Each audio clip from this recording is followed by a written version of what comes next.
All right, guys, we're going to do the Immortal Hulk issue number 13. We're going to continue the story because I want to know how it ends.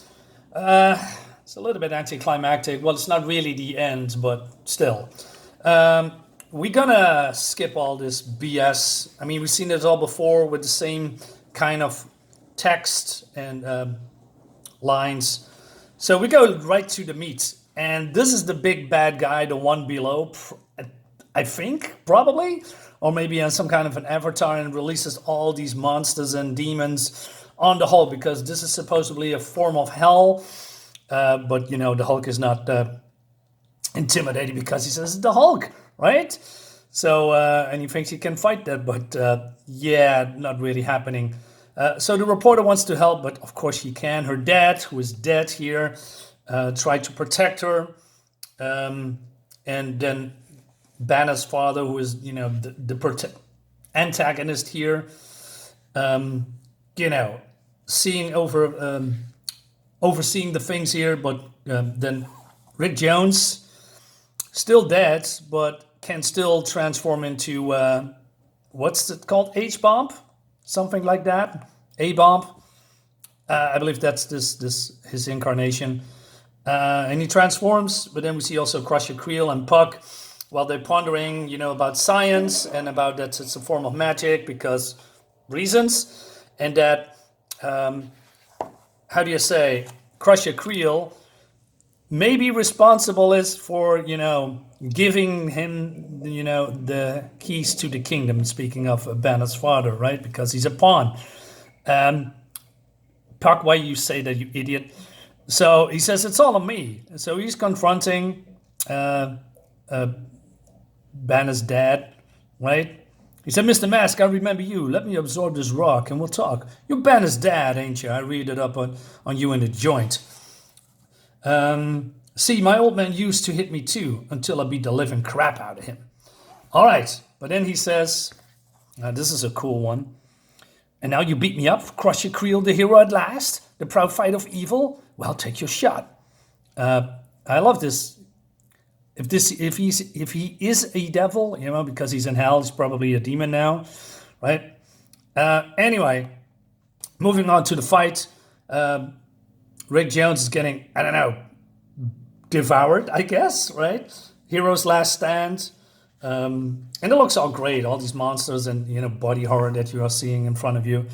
So the reporter, you know, has some kind of a, I don't know, maybe an epiphany or, I mean, she says, I know he killed you, Dad, but they're killing him. So she feels some sympathy for him because he sees that he is not a monster that he thought he was, right? I don't hate him, Dad. I just want him to understand.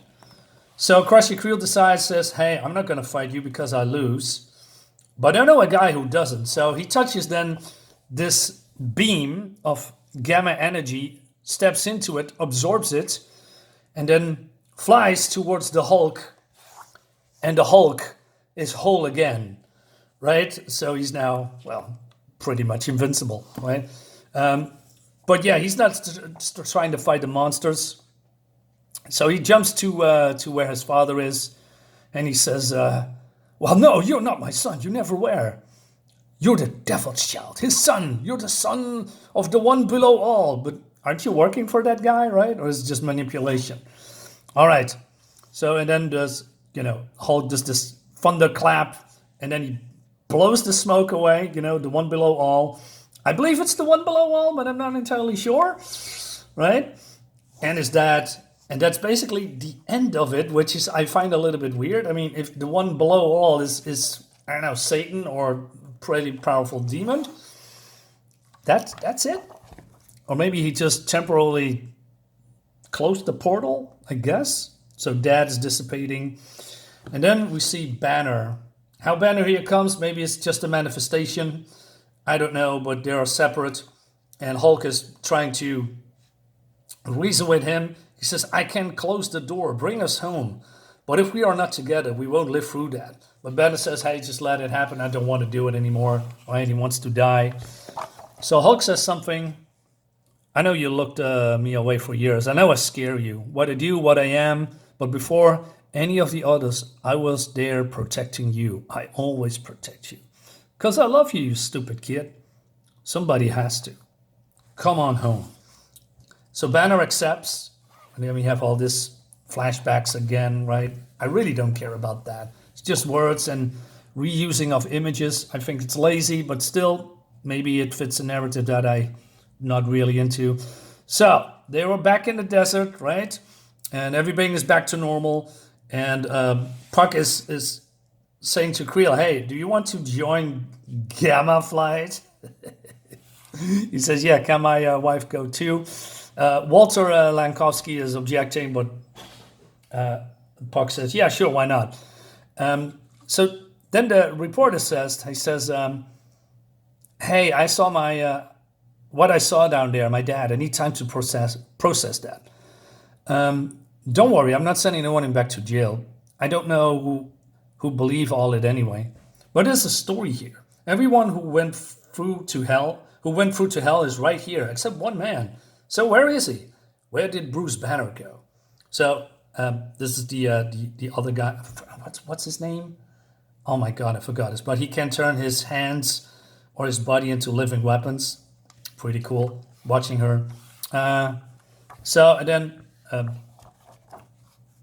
Betty is getting a call midnight. He says, I need to come home. And she immediately knows who it is. It's Bruce. And he's panicking. He's crying. Yeah, probably a little bit all too much for him, right? I feel for that guy, going through so much trauma and pain. But yeah, we see different aspects of him being brave, being bold, being smart, being weak, being vulnerable. It's all part of his trauma, right?